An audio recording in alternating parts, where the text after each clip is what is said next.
Bonjour à tous, nous allons parler dans cette vidéo de produits scalaires.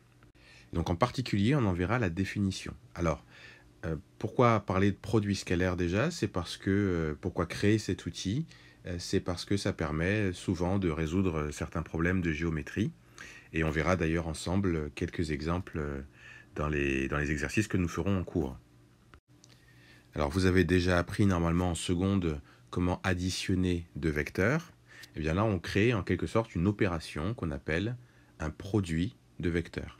Et pour la créer, cette opération, on ne fait pas les choses comme ça au petit bonheur la chance. On donne une définition précise, on décide de ce que signifie l'expression produit scalaire. Alors, première chose dont il faut se rappeler, c'est que le produit scalaire, c'est pas comme pour l'addition de vecteurs, vous saviez, où quand on faisait un vecteur plus un autre, eh bien on en trouvait un autre vecteur. Là, le produit de vecteurs, en fait, alors c'est étrange peut-être, mais c'est comme ça qu'on le définit, ce sera un nombre. Par exemple, si j'écris u.v, eh bien en fait là je dis que je définis mon produit de vecteurs, enfin en tout cas ça désigne un produit de vecteurs, donc c'est vecteur u fois le vecteur v, et on dit en fait vecteur u scalaire vecteur v, ou u scalaire v.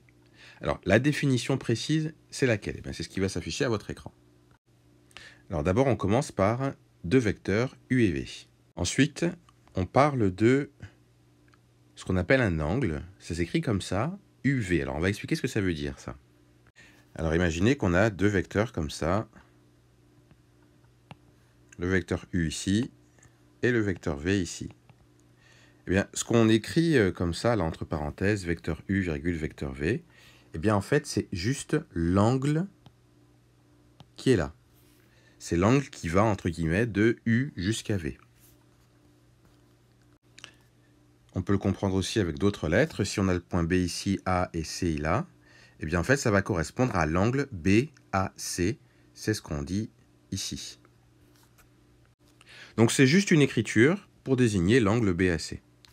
Alors maintenant, qu'est-ce que le produit scalaire? Comment on le définit précisément? C'est ce que vous voyez à votre écran. Je répète, c'est une définition. On décide que c'est ça que ça signifie. Donc, u scalaire v, ou vecteur u scalaire vecteur v, c'est égal à la norme du vecteur u fois la norme du vecteur v fois le cosinus de l'angle uv, c'est-à-dire l'angle BAC. Alors là, il y a besoin de quelques explications. Par exemple, je parle ici de ce qu'on appelle la norme, avec deux traits comme ça, et le vecteur à l'intérieur. Qu'est-ce que c'est que la norme du vecteur? Pour faire simple, la norme du vecteur, c'est juste la longueur du vecteur. Donc la norme du vecteur u, c'est la longueur du vecteur u. Le cosinus ici, eh bien, on a le cosinus de l'angle, donc de l'angle BAC. Donc on vous dit que le produit scalaire, c'est la longueur du vecteur u fois la longueur du vecteur v fois le cosinus de l'angle qui est formé par les vecteurs u et v. Alors, je donne un exemple concrètement, comment on peut calculer donc le produit scalaire du vecteur que vous voyez, des deux vecteurs que vous voyez là, le vecteur AB et le vecteur BC. Eh bien, regardez ce qu'on va écrire. On applique simplement la définition telle qu'on l'a écrite. Donc, le vecteur AB scalaire, vous voyez que le scalaire, on l'écrit avec un point. Hein. Scalaire BC, c'est égal à la norme du vecteur AB fois la norme du vecteur BC multiplié par le cosinus de l'angle BAC. Alors ça va donner quoi? Alors le vecteur AB, là, tel que je l'ai donné, c'est égal à 4. Sa norme, c'est 4. Pour le BC, sa norme, c'est 7. Et après, on va calculer le cosinus de l'angle d'un angle de 60 degrés. Alors ça nous donne 28 fois, si vous vous rappelez la partie, le cours de trigonométrie qu'on avait fait, cosinus de 60 degrés, c'est égal à 1,5. Donc, on obtient 14.